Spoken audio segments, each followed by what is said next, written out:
아멘. 우리는 오늘 고린도전서 12장에 왔습니다. 고린도전서 12장은 매우 아주 독특하고 아주 놀라운 장입니다.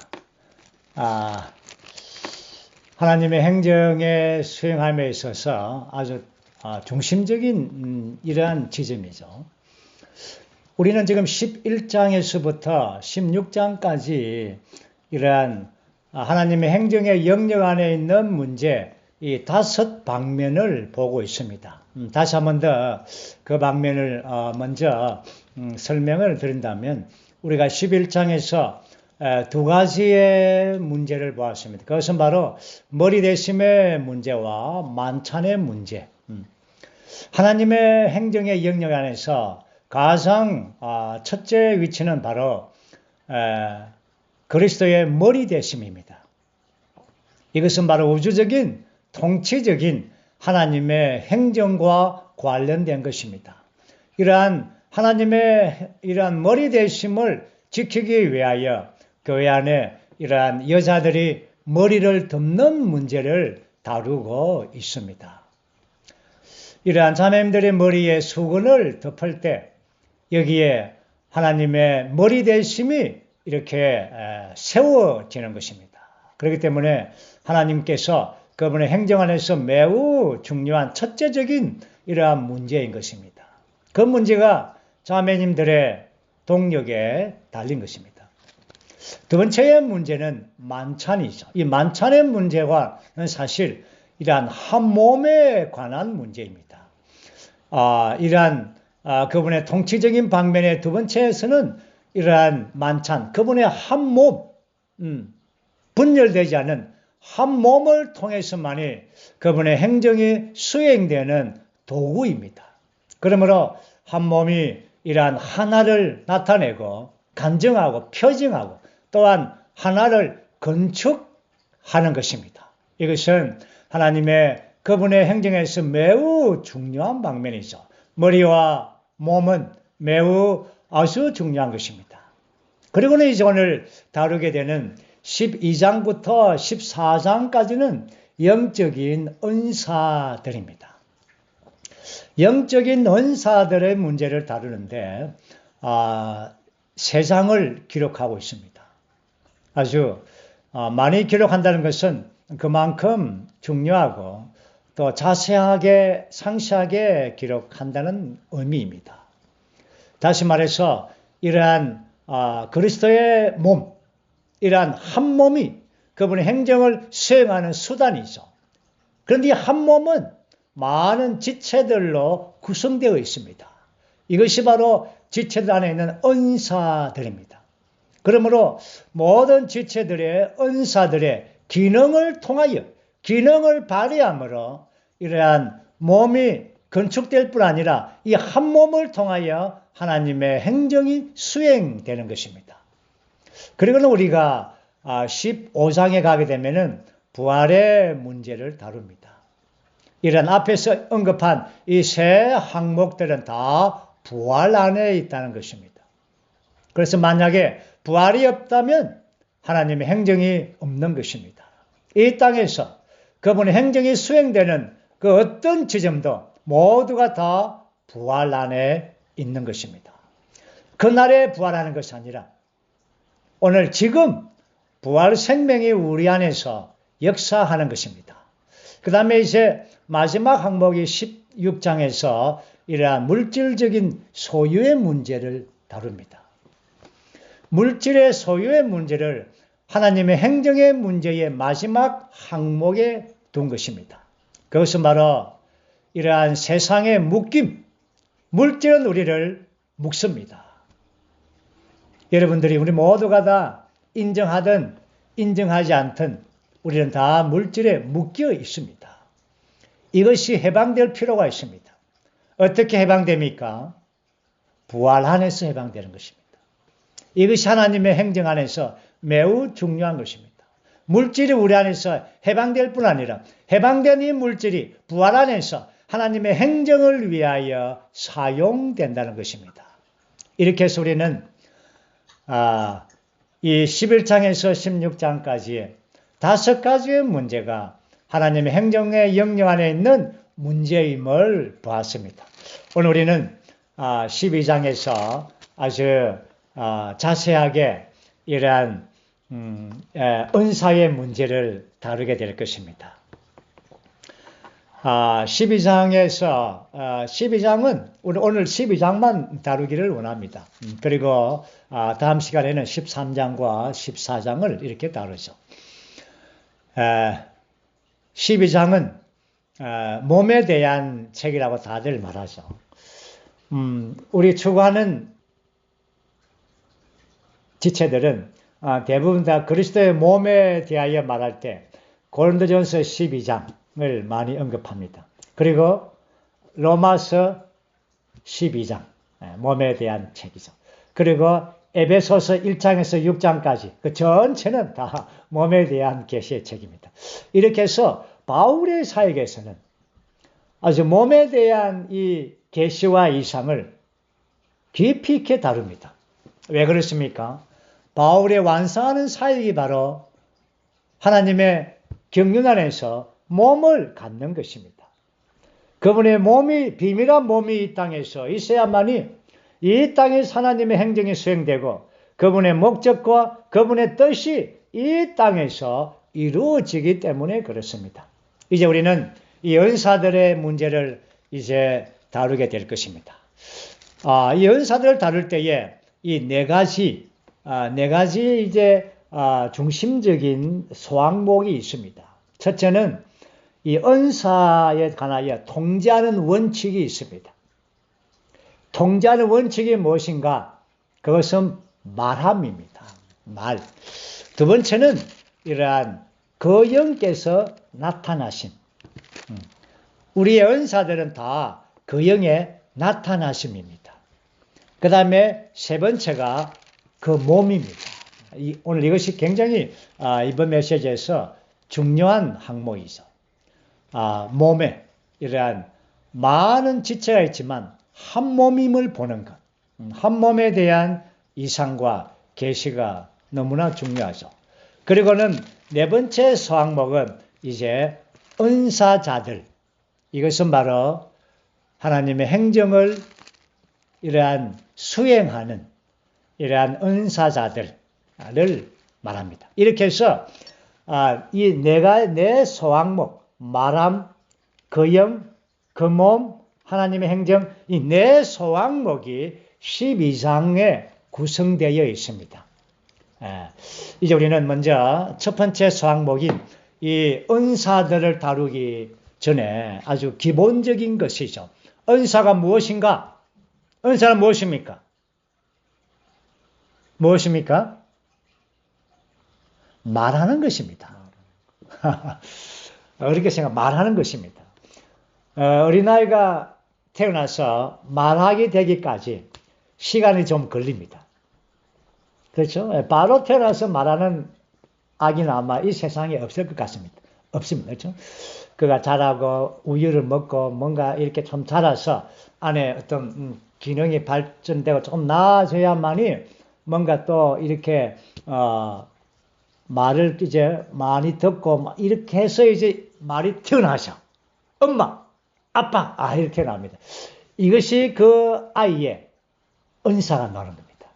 그 아이의 은사가 나오는 것이죠. 자, 우리가 1절과 2절을 읽어보겠습니다. 형제님들, 영적인 은사들에 관하여는 나는 여러분이 모르기를 원하지 않습니다. 여러분도 알겠지만 여러분이 이방인이 있을 때는 어느 때든 어느 방식으로든 끌리어 말 못하는 우상들 앞으로 이끌려 갔었습니다. 여러분이 이방인이었을 때, 다시 말해서 주님을 믿지 않고 교회 안에 들어오기 전에는 여러분들은 어느 때, 어느 방식으로 이끌어서 우상 앞에 갔을 적이 있다는 것이죠. 그 우상은 뭐냐? 우상은 말 못하는 우상입니다.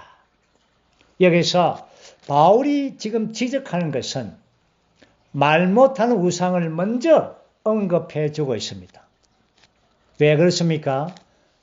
그 다음에 언급하는 대비는 바로 하나님은 살아계신 하나님이시요.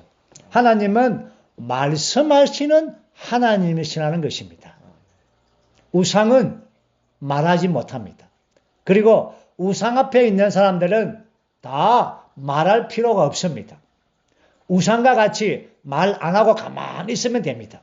침묵은 우상입니다. 그럼이 아닙니다. 침묵은 우상입니다. 그러나 하나님은 말씀하시는 분이십니다. 여러분, 태초에 요한복음 1장에서 태초에 누가 계셨습니까? 말씀이 계셨다고 했습니다. 요한은 하나님을 말씀이라는 인격을 취했습니다. 놀랍습니다. 왜냐하면 하나님 그분 자신은 말씀이라는 것이죠. 말씀이고 말씀하심인 것입니다.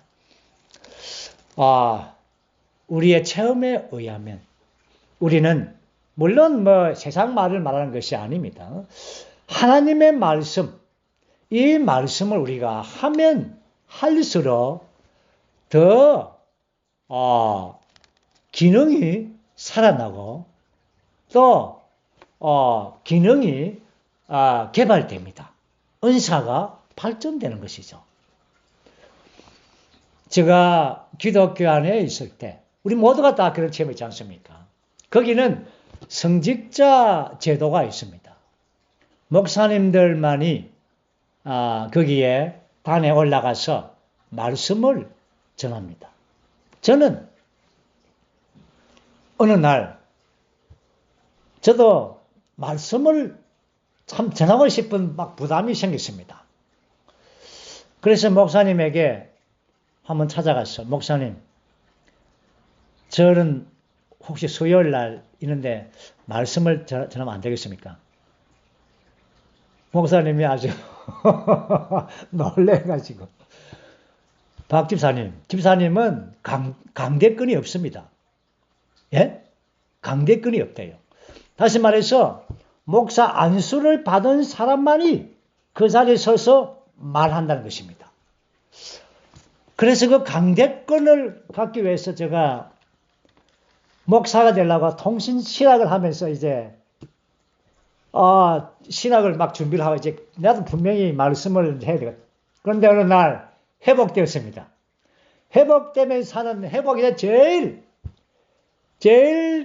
첫 번째 나에게 알려주는 것이 강대권이 회복됐다는 겁니다. 우리 모두가 다 말할 수 있다는 것입니다. 얼마나 기뻤던지요. 저는 정말 많은 사람들이 초기에 나를 본 사람들은 간증할 것입니다.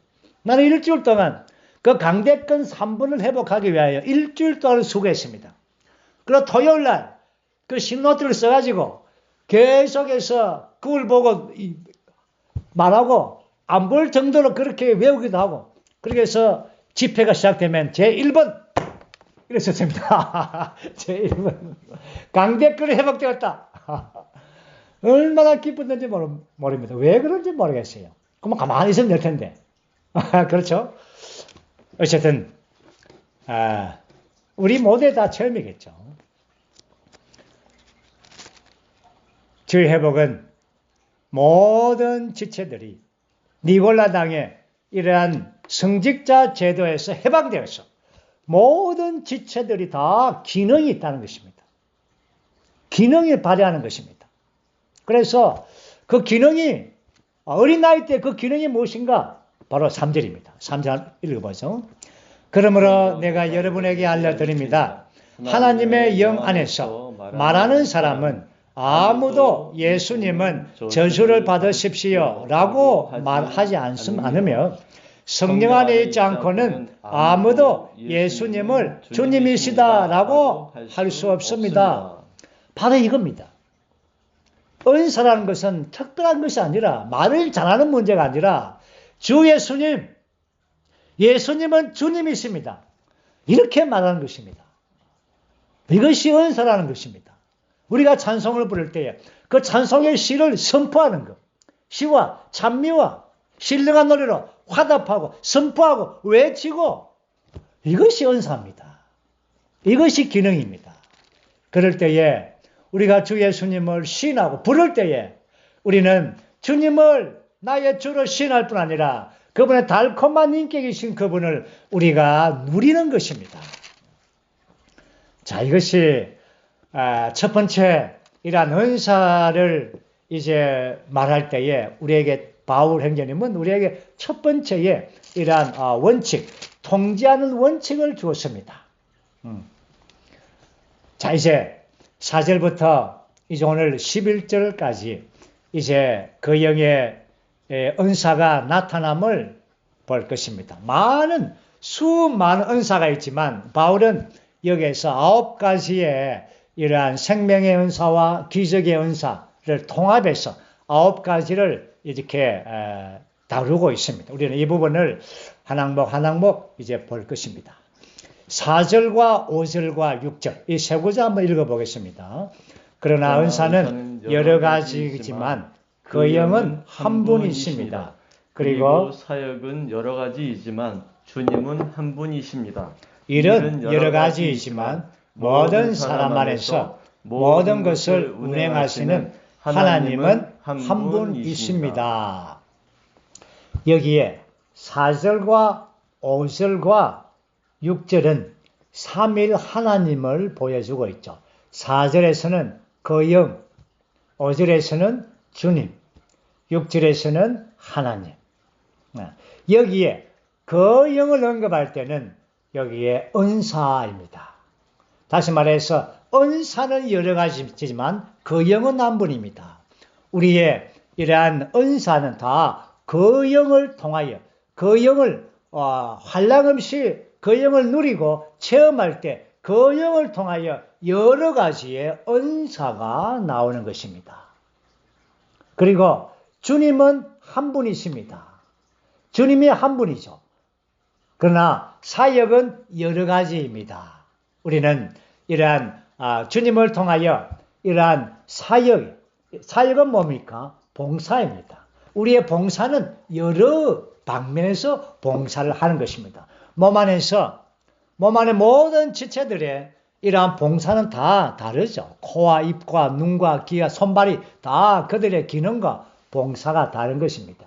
그리고 6절에서 운행하시는 하나님은 한 분이죠. 그렇지만 일은 여러 가지입니다. 일은 그분의 행하심은 여러 가지입니다. 다시 말해서 우리 오늘날 이러한 하나의 사역은 그리스도의 몸을 건축하는 사역입니다. 그러므로 그리스도와 교회가 중심이죠. 그리고는 많은 몸 안에 있는 지체들은 다 다양한 은사와 봉사를 가지고 있습니다. 우리는 모든 지체들로서 이렇게 한 몸을 건축하는, 한 몸을 세우는 그러한 은사와 봉사를 하는 것입니다. 그럴 때에 이 우주 가운데에서 하나의 몸이 그리스도의 한 몸이 이루어지는 것입니다. 이것이 우리가 앞에서 보았던 바로 하나님의 행정을 수행하는 그 몸이 오늘 많은 지체들을 통하여 이루어지는 것입니다. 그 지체들의 이러한 영적인 은사, 봉사, 기능, 그들의 기능을 통하여 이루어지는 것입니다. 그리고 7절에서는 각 사람에게 그 영께서 나타나시는 것은 사람들이 유익을 얻도록 하는 것입니다. 사람들의 유익을 얻는 것은 바로 생명이 성장되고 그리스도의 몸이 건축되는 것입니다. 그 사람 자체의 유익이 아니라 바로 몸 안에서 건축이죠. 몸의 건축을 위하여 우리가 몸 안에서 함께 자라고 성장되는 것이 필요합니다. 그렇기 때문에 우리는 각 사람에게서 그 영께서 나타나시는 것입니다. 자, 이제부터 8절과 9절과 10절에서 이제 9가지의 은사를 보여줍니다. 자, 이제 8절 말씀. 어떤 사람에게는 그 영을 통하여 지혜의 말씀을 주시고 어떤 사람에게는 동일한 그 영을 따라 지식의 말씀을 주시고 여기에서 이러한 지혜의 말씀 이것은 바로 하나님의 깊은 것들이신 그리스도의 말씀으로서 그리스도는 우리의 몫이 되시고 하나님께서 미리 정하신 분이십니다. 그죠? 다시 말해서 지혜의 말씀은 하나님의 지혜이신 바로 그리스도에 대한 깊은 것, 하나님의 깊은 것 이러한 이 계시가 필요하죠. 이것은 이러한 지혜의 말씀은 바로 사도들에게 나중에 우리가 28절에 가면 이 사도들의 방면이 나옵니다. 사도들에게 계시되고 주어진 것입니다. 또한 어떤 사람에게는 지식의 말씀은 이러한 지식의 말씀은 하나님과 주님에 관한 일반적인 지식을 전해주는 말씀입니다. 지혜의 말씀은 계시로부터 나오고 우리의 영을 따라 나오는 것이죠. 그러나 지식의 말씀은 가르침으로 말미암아 우리의 깨달음, 다시 말해서 우리의 깨달음에서 나오는 것입니다. 그러므로 지혜의 말씀은 지식의 말씀보다 더 깊은 것입니다. 상당히 첫 번째 간언사가 지혜의 말씀이고, 그렇죠? 그 다음에 지식의 말씀이 되는 것입니다. 이러한 지혜의 말씀과 지식의 말씀은 모두가 다 몸을 위한 것입니다. 성도들을 온전케 하는 것이죠. 그래서 성도들을 온전케 해서 그들을 기능을 발휘하게 하는 것입니다. 그리고 마디와 힘줄을 통하여 이러한 몸 안에서 몸을 건축되게 하는 것입니다. 이것이 지혜의 말씀과 지식의 말씀이 몸 안에 있는 생명의 은사입니다. 그래서 지혜의 말씀은 사도들에게 주어졌다면 지식의 말씀은 교사들에게 주어진 것입니다. 교회 안에는 이러한 교사가 필요한 것입니다. 양육하고 가르치고 잘 목양하고 왜냐하면 이러한 사도들의 가르침과 이러한 사역의 말씀을 이런 지혜의 말씀들을 이렇게 잘 이렇게 나무를 찔러 쪼개듯이 분명하게 쪼개주는 것입니다. 그리고 모든 지체들이 이러한 이해되도록 그리고 그것이 공급되도록 이러한 교사라고 할 때 이러한 지식의 말씀을 전한다 할 때 다만 지식이 아니죠. 이러한 지혜의 말씀을 이렇게 나눠줄 때 이러한 분명하게 찔러 쪼개줄 때 거기에서 진리를 세워줍니다. 그뿐입니까? 넘치도록 그 영을 공급합니다. 이러한 교사들이 이러한 있죠. 우리는 교회 안에는 지방 교회 안에는 다 교사들이 있습니다. 그리고는 9절에서 어떤 사람에게는 동일한 그 영 안에서 믿음을 어떤 사람에게는 유일한 그 영 안에서 병 고치는 은사를 여기서 9절에서는 이러한 기적적인 은사를 말합니다. 여기서 이 9절에서 믿음이라고 할 때에 이 믿음은 이러한 생명의 믿음이 아니라 산을 옮길 만한 이러한 기적적인 믿음 이걸 언급합니다. 그래서 병 고치는 것 이런 것은 기적적인 은사이죠. 또한 10절에서는 어떤 사람에게는 능력의 일 이것도 기적적인 것입니다. 어떤 사람에게는 신언을 이 신언은 기적적인 것이 아니라 이러한 생명의 은사입니다. 우리가 이 부분은 다음에 14장에 이르게 되면 아주 자세하게 깊게 우리가 다룰 것입니다. 이러한 신언은 하나님을 위하여 말하는 것이죠. 하나님을 말해내는 것이고 물론 여기서 신언은 예언과 예견을 포함하고 있습니다. 어떤 사람에게는 영들을 분별하는 것. 영들을 분별하는 것은 기적적인 은사입니까? 생명 은사입니까? 생명 은사입니다. 왜냐하면 이것은 기적이라기보다 영분배라는 것은 생명이 자라야 되는 것입니다. 우리가 교회 생활 안에서 생명의 대처로 자란 자들이 있습니다.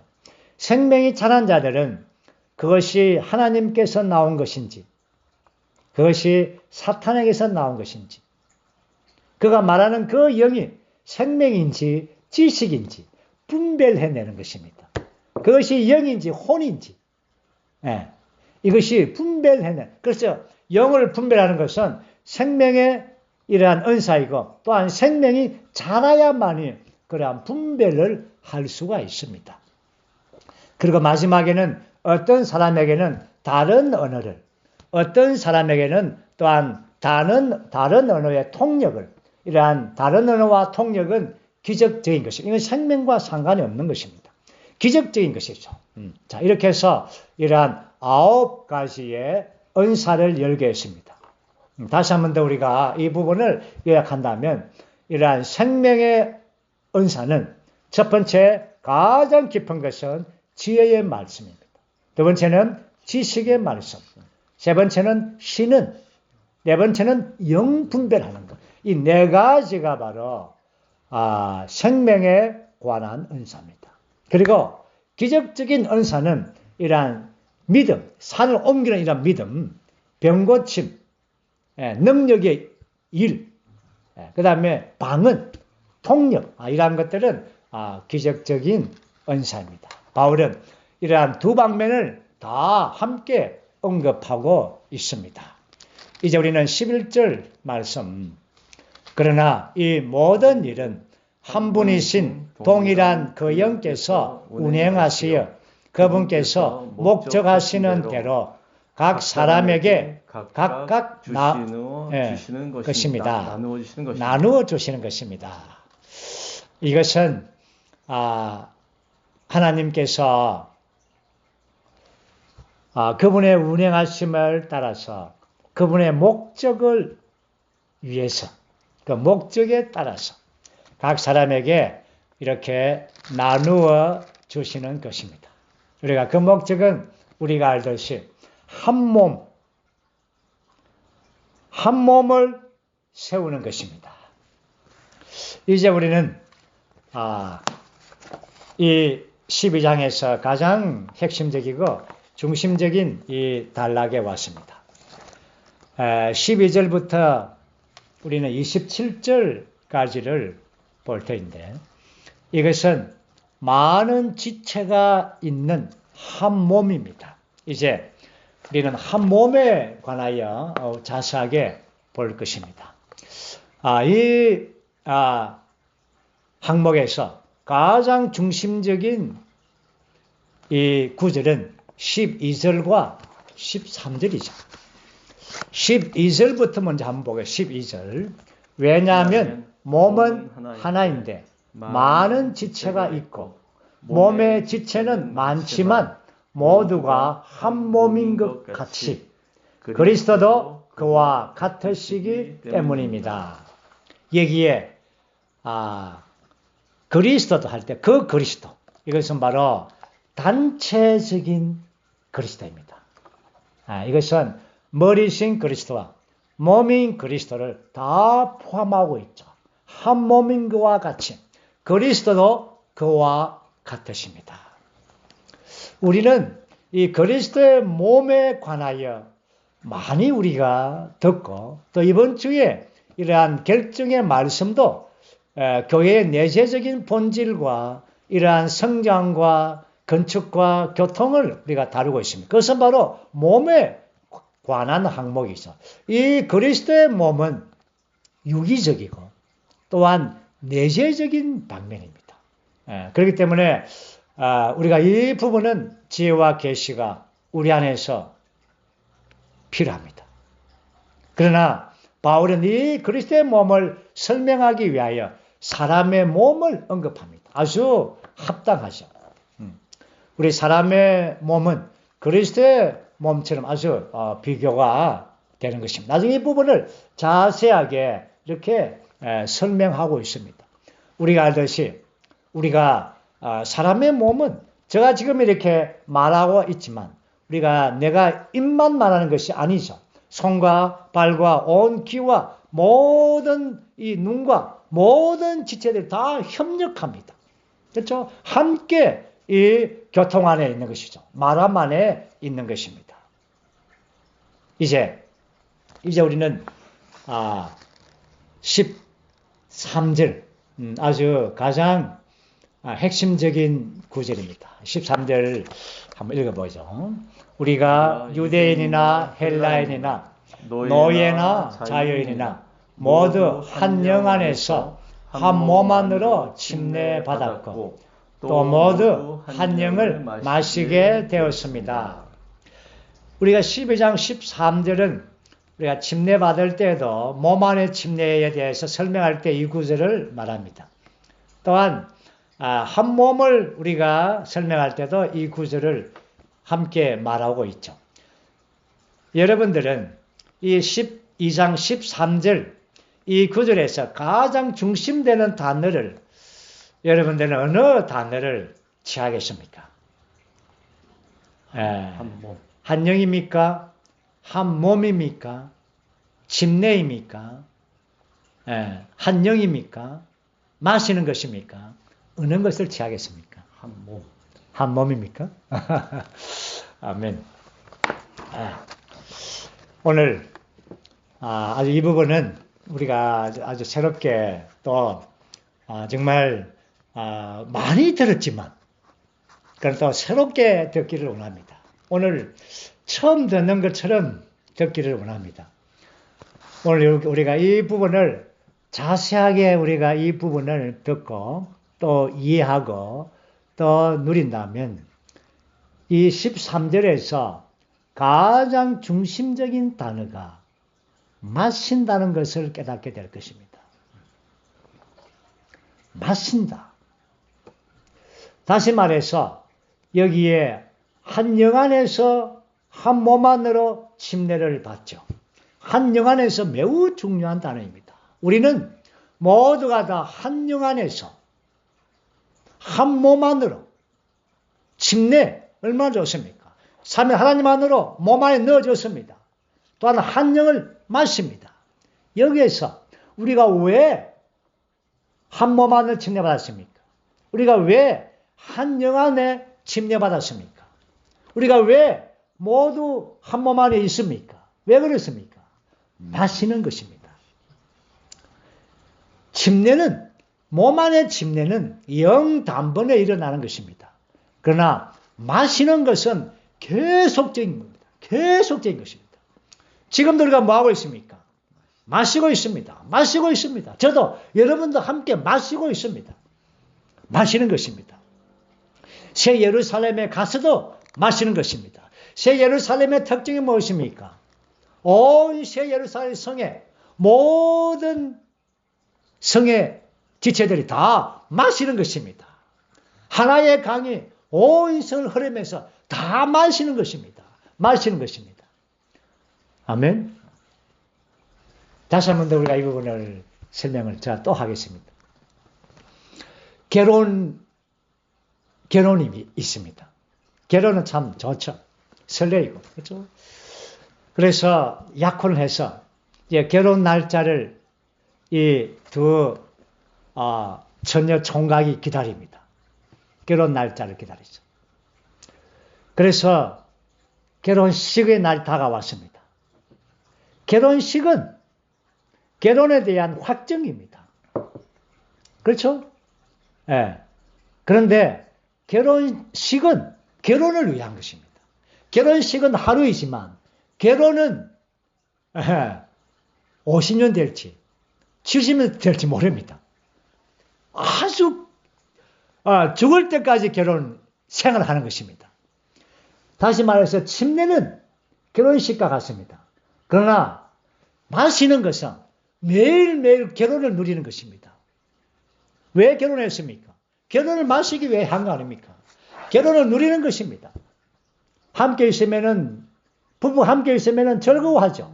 그렇지 않습니까? 왜 그렇습니까? 결혼을 마시는 것입니다. 음식도 함께 먹으면 맛있지 않습니까? 혼자 먹는 것보다. 어쨌든 이러한 자녀들이 태어나고 정말 결혼 생활은 교회 속에서 마시는 것입니다. 오늘 마찬가지로 오늘 우리는 이러한 침례는 영단번에 우리가 몸 안에 들어온 것입니다. 왜 들어왔습니까? 라고 묻는다면 마시기 위하여 들어왔습니다. 그래서 이러한 교회 속에서 마시는 것이 교회 생활인 것입니다. 교회 생활은 결혼 생활과도 같습니다. 그러므로 교회 집회는 얼마나 기다려집니까? 늘 지체들과 함께 마시는 생활이니까. 그런데 교회 집회가 만약에 기다려지지 않는다면, 부부가 화가 나서 다툰다면 그 결혼 생활은 앉아 재미가 없는 것이죠. 재미가 없는 것이 아니라 아주 어려움에 빠지는 것입니다. 다시 말해서 이러한 몸 안에서 우리가 계속적으로 마시는 생활, 이러한 마심을 통하여 우리가 그 영을 누리고 또한 그 영과 연합되고 또한 계속 마심으로 말미암아 우리는 한 몸을 세우고 또한 한 몸이 건축되고 또한 계속 마심을 통하여 우리의 은사가 나타나고 은사가 발전되는 것입니다. 우리는 이러한 마시는 문제는 이제는 몸 안에 들어와서부터는 개인적인 방면에서부터 이제 떠나게 되죠. 어느 한 처녀가 결혼하기 전에는 뭐 혼자 집에서 늦게까지 아주 영화도 볼 수가 있고 또 재밌는 것도 할 수가 있고 또 많은 쇼핑도 뭐 아무런 제약이 없습니다. 혼자 그냥 누리고 마시고 할 수 있습니다. 젊음을 마시는 것이죠. 그러나 결혼을 하게 되면 항상 부부와 이제 함께 마시는 것입니다. 함께 마시는 이러한 기쁨과 즐거움을 누리는 것이죠. 교회 생활은 우리가 몸 안에 침례받고 들어와서 몸 안에 있다는 것은 우리가 몸의 생활을 통하여 함께 마시기 위한 것입니다. 그때는 이제 참 좋죠. 혼자 마시는 것보다 몸 안에서 마시는 것입니다. 얼마나 좋습니까? 저는 참 좋습니다. 제가 집회 가서 지체들이 교통할 때 정말 누립니다. 아멘. 마시는 것입니다. 내가 별로 그렇지 않습니까? 그렇게 나는 조그만큼 줌했는데 20, 30명이 이렇게 만약에 교통한다면 20, 30 분량의 이러한 분깃을 마시고 누리고 있다는 것입니다. 이것이 몸의 생활입니다. 그러기에 우리가 몸에 왔습니다. 다시 한 번 더 말합니다. 로마서 12장 12절과 13절에서 가장 중요한 단어가 여러분 무엇입니까? 마시는 것입니다. 이제 알았죠? 마시는 겁니다. 마심으로 몸의 생활을 유지하고 이루어내고 모든 것이 이룹니다. 사실은 이러한 마심의 생활이 우리가 몸의 생활인데 이렇게 마실 때에 우리 자신의 이러한 생명의 성장뿐 아니라 몸이 자라는 것입니다. 몸이 성장한다는 것은 하나님의 행정의 문제입니다. 하나님의 행정을 위하여 우리가 마시는 것입니다. 분명합니까? 우리가 주의 상에서 모일 때에 주의 상은 우리의 누림과 기쁨이지만 우리의 만족이지만 그러나 만찬이라고 말할 때 이것은 하나님의 만족이죠. 하나님의 누림입니다. 그렇기 때문에 주님을 기념하는 것이죠. 주님만 그리고 마지막에 아버지를 찬미하고 마치는 것입니다. 왜? 만찬이기 때문에 주님의 만족을 위한 것입니다. 주님의 행정의 문제이기 때문에 오늘 우리가 교회 생활 안에서 우리가 몸 안에서 몸의 어떤 생활은 바로 우리가 누리고 지체들 함께 누리는 것이죠. 오늘 만약에 우리가 우리가 이러한 한 주 동안에 이러한 누림들을 여러분들이 많이 누렸다면 여러분 가장 귀한 것, 최상의 것, 10분의 1, 그 11조, 10분의 1의 그리스도의 분깃을 가지고 와서 여러분들이 집회에서 일어서서 3분 동안에 실현하십시오. 그것이 바로 모든 지체들을 마시게 하는 것입니다. 이것이 마시는 것입니다. 한 영을 계속 마시는 것입니다. 우리가 어디에서 마시겠습니까? 세상에서 마시겠습니까? 세상에서 마시는 것은 목마릅니다. 목마릅니다. 그러나 우리가 집회에서 지체들과 몸 안에서 누리고 마시는 것은 영원히 목마르지 않습니다. 새 예루살렘까지도 우리가 마실 것입니다. 지금 우리가 그렇게 마신다면 우리는 정말 우리가 부유한 삶을 살 수가 있습니다. 또한 하나님의 편에서는 그분의 권익이, 그분의 목적이, 행정이 우리의 말씀을 통하여 이루어지는 것입니다. 마십시다. 아멘.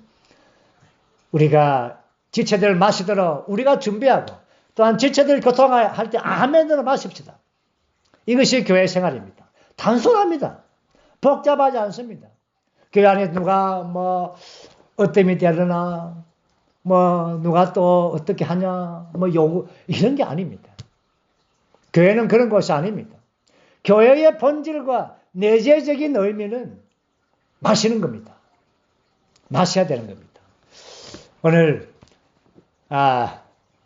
고린도전서 12장에서 우리가 은사들을 다룸의 문제에 와서 우리가 마시는 문제에서 아주 인상이 깊어지기를 원합니다. 저도 오늘 이 문제에 아주 인상이 깊어졌습니다. 다만 이 은사의 문제가 아니구나. 이것이 정말 교회가 성도들이 이 마시는 문제구나. 누리는 문제구나. 우리가 신하지 않는다면, 우리가 말하지 않는다면 누가 마시겠습니까? 우리는 살아계신 하나님, 말씀이신 하나님 앞에 나가는 것입니다. 집회에 올 때마다 우리는 말씀이신 하나님이 우리 안에 충만하게 있어야 되는 것입니다. 아멘. 아멘입니까? 아멘. 이제 우리는 14절에서 22절 말씀에서 많은 지체들이 요긴한 지체들이 있다는 것입니다. 그렇기 때문에 우리는 모든 지체들은 다 몸 안에서 필요합니다. 어떤 지체도 무시해서는 안 됩니다. 그래서 그를 자격이 있는 지체는 없습니다. 지체가 지체를 무시하는 그런 자는 없습니다. 저는 14절에서 22절까지를 여러분 읽지 마시고 제가 찬찬하게 읽어드리겠습니다. 읽으면 됩니다. 이 말씀은. 자, 몸은 한 지체만이 아닙니다. 많은 지체가 있습니다. 발이 나는 손이 아니기 때문에 몸에 속하지 않았다라고 말한다고 해서 발이 몸에 속하지 않은 것이 아닙니다. 귀가 나는 눈이 아니기 때문에 몸에 속하지 않았다라고 말한다고 해서 귀가 몸에 속하지 않은 것이 아닙니다. 온 몸이 눈이라면 듣는 곳은 어디입니까? 온 몸이 듣는 곳이라면 냄새 맡는 곳은 어디입니까? 그러나 이제 하나님은 그분께서 뜻하시는 대로 지체들을 각각 몸 안에 두셨습니다. 여기에 잘 보십시오. 하나님께서 그분께서 뜻하시는 대로 하나님 나는 왜 입이 아니고 발가락입니까? 하나님께서 뜻하시는 대로 하나님께서 주권적인 안배로 우리를 그렇게 두었습니다. 다른 지체의 어떤 기능을 무시하지도 말고 또 그것을 탐하지도 마십시오. 하나님께서 그냥 두신 것입니다. 모두가 다 하나, 다 눈과 같다면 몸은 어디에 있습니까? 그러나 이제 지체는 많지만 몸은 하나입니다. 눈이 손에게 나는 내가 필요 없다 라고 할 수가 없습니다. 머리가 발에게 나는 내가 필요 없다 라고 할 수가 없습니다. 그럴 뿐만 아니라 몸 가운데서 더 약하게 보이는 지체들이 오히려 더 요긴합니다. 약한 지체들. 그렇죠? 더 요긴합니다. 제가 지난번에 손가락을 다쳐본 적이 있습니다. 이 손가락이 다치니까 굉장히 불편합니다. 이 손가락이 여기에 뭡니까? 이게 나올 때까지 그렇죠? 아주 한 3, 4개월 걸렸습니다. 손톱이 이렇게 나올 때까지. 그만큼 몸 안에는 어떠한 지체라도 그렇죠? 무시하는 지체는 없습니다. 자, 이제 23절 함께 읽어보죠. 우리는 덜 귀하게 여기는 몸의 지체들에게 더 귀한 것을 입혀줍니다.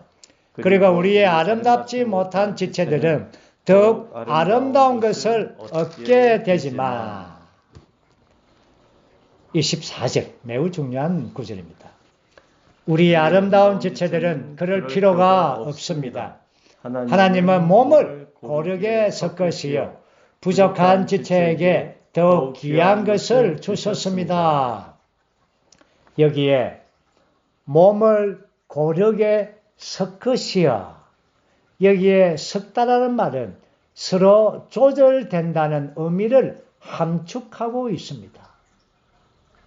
하나님은 이러한 그리스도의 서로 다른 모든 지체들을 한 몸 안으로 함께 고르게 섞으셨습니다. 이것을 위하여 우리에게는 많은 변화가 필요하죠. 그래서 실질적인 몸의 생활을 위하여 우리가 그 영으로 말미암아 타고난 생명 안에서 영적인 생명으로 변화될 필요가 있습니다. 타고난 생명은 몸 안에서 있을 여지가 없어야 됩니다. 우리가 부족하더라도 우리가 영 안에서 부활 안에 있는 이러한 몸의 지체들, 이러한 기능이 그리스도의 이 몸을 부활 안에서 세우는 것입니다. 그래서 우리는 이러한 몸의 섞임이 매우 중요한 것입니다. 에베소서 1장 10절 말씀 보면 온 만물이 그리스도의 머리되심 안에 통일되게 한다고 했습니다. 이것이 하나님의 경륜의 중심이죠. 그러나 이제 교회가 먼저 그리스도의 머리되심 안에 통일되어야 되는 것입니다. 그래야 만물이 그리스도의 머리되심 안으로 통일되게 되는 것입니다. 그러므로 오늘 교회는 몸 안에서 고르게 섞여서 그리스도의 몸 안에 통일되게 그리스도의 머리되심 안에 통일해서 머리를 세우는 것입니다. 그래서 골로새서 또한 에베소서에 올 때에 몸은 머리를 붙들고 마디와 힘줄을 통하여 온 몸 안에 역사하는 것입니다. 그래서 오늘 우리 모든 몸의 지체들이 고르게 섞이고 이렇게 조절되게 하기 위하여 이러한 머리를 붙들 뿐 아니라 머리에 나오는 이 마디와 힘줄의 이러한 마디들의 공급을 통하여 이러한 모든 몸의 지체들이 고르게 온전케 되는 것입니다. 그랬을 때에 발은 발로서 온전케 되는 겁니다. 발이 머리가 되는 게 아닙니다. 발이 자라서 코가 되는 게 아니다. 발이 온전케 되는 것이고 코가 온전케 되는 것이고 모든 지체들이 온전케 자라서 온전케 되는 것입니다. 그럴 때에 그 몸은 아주 자라서 그렇죠? 예, 온전하게 되는 것입니다. 이것이 아주 놀랍지 않습니까? 그래서 몸 안에 큰 대적이 무엇인가? 분열입니다. 이건 아주 엄청나죠. 내가 만약에 이 손가락이 그때 다쳤습니다. 아이고, 이 손가락 이거야 잘라버려야 되겠다. 이 손가락을 잘라버리면 큰일 나죠. 이 분열 아닙니까? 손가락 분열시켜버리죠. 네. 그러면 온몸이 고통하는 것입니다. 온몸이 고통합니다. 그런 어리석은 바보는 없죠. 그런 바보는 이 세상에 없습니다. 그렇기 때문에 그런 걸 알면서 몸 안에서 어떠한 지체들을 우리는 잘라낼 수가 없는 겁니다. 그렇지 않습니까? 분열이 굉장히 위험한 거예요. 그래서 몸 안에서 분열적인 것은 굉장히 위험한 것입니다. 분열의 요소를 가져와서 안 되는 것입니다. 그래서 고린도전서에서 이러한 첫 번째 문제가 분열 아닙니까? 11가지 문제를 다루는데 그 첫 번째 문제가 분열입니다. 그래서 모든 분열이 그 때문에 모든 문제들이 다 발생이 되는 것입니다. 자, 이제 25절에서 이것은 몸 안에서 분열이 없이 오히려 지체들이 서로를 동일하게 돌보도록 하시는 것입니다. 왜냐하면 우리가 이러한 섞임을 가질 때 분열의 요소가 사라집니다. 그래서 우리가 이 코로나 때에 참 섞임이 부족한데 어쨌든 많이 섞이기를 원합니다. 또한 코로나가 끝나게 되면 우리는 교회별로 이 교회 방문을 많이 가야 되겠습니다. 그래서 많이 섞여야 됩니다. 그동안 섞이지 못한 것, 그렇죠? 이 섞이지 못한 것에 대한 보이지 않는 손실들이 있습니다. 그래서 이러한 몸의 이러한 하나됨과 몸의 이러한 건축을 위하여 우리가 이러한 섞임이 참 필요합니다. 왜냐하면 섞이지 않고 오래도록 있으면 어떤 분열의 요소가 처음에는 작은 것이지만 점차적으로 커져서 분열 덩어리가 되어버린 것입니다. 그것은 굉장히 몸 안에서 위험한 것입니다. 그리고 이제 마지막 27절은 여러분이 곧 그리스도의 몸이며 여러분 각 사람은 그 지체들입니다. 라고 결론을 맺었습니다. 이제 우리는 12장의 마지막 항목의 행정의 방면에 가겠습니다. 다시 한 번 더 말해서 12장은 4가지의 소항목으로 구성되어 있습니다. 첫 번째는 말하는 것과 두 번째는 그 영의 은사와 세 번째는 한 몸과 네 번째는 바로 행정입니다. 이러한 이 4방면에서 이제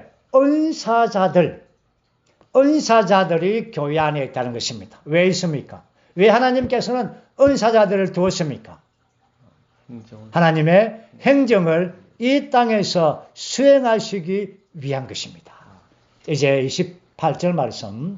하나님께서 교회 안에 몇몇 은사들을 두셨습니다. 첫째는 사도요, 둘째는 신원자들이요, 셋째는 교사들이요, 그 다음은 능력을 행하는 이들이요, 그 다음은 병 고치는 은사를 받는 이들과 돕는 이들과 다스리는 이들과 여러 가지 다른 언어들로 말하는 이들입니다. 다 사도들이겠습니까? 다 신원자들이겠습니까? 다 교사들이겠습니까?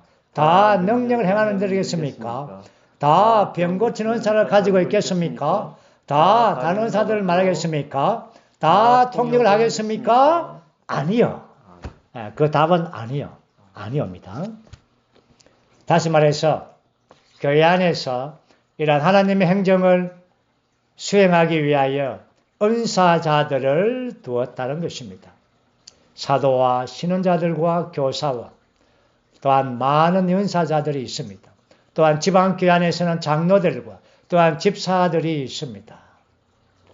이러한 은사자들은 다 한 몸을 건축하기 위한 것입니다. 다시 한 번 더 말해서 12장의 중심은 한 몸인 것입니다. 한 몸 안에서 그 영의 공급이 있고 이러한 한 몸 안에서 그 영을 계속 마심으로 그 영의 은사들이 발전되고 또한 이 은사자들을 통하여 하나님의 행정이 이러한 교회 안에서 몸 안에서 수행되게 하는 것입니다. 이것이 고린도전서 12장입니다. 우리는 12장의 이러한 이 네 방면, 말함과 그 영과 한 몸과 행정을 우리가 누렸습니다. 정말 몸 안에서 다시 한 번 더 말하지만 모든 지체들의 기능을 발휘함으로 모든 지체들이 다 한 몸 안에서 한 영을 계속적으로 지속적으로 마시기를 원합니다. 주님을 찬양합니다. 아멘. 우리가 다음 시간에는 13장과 14장을 다루겠습니다.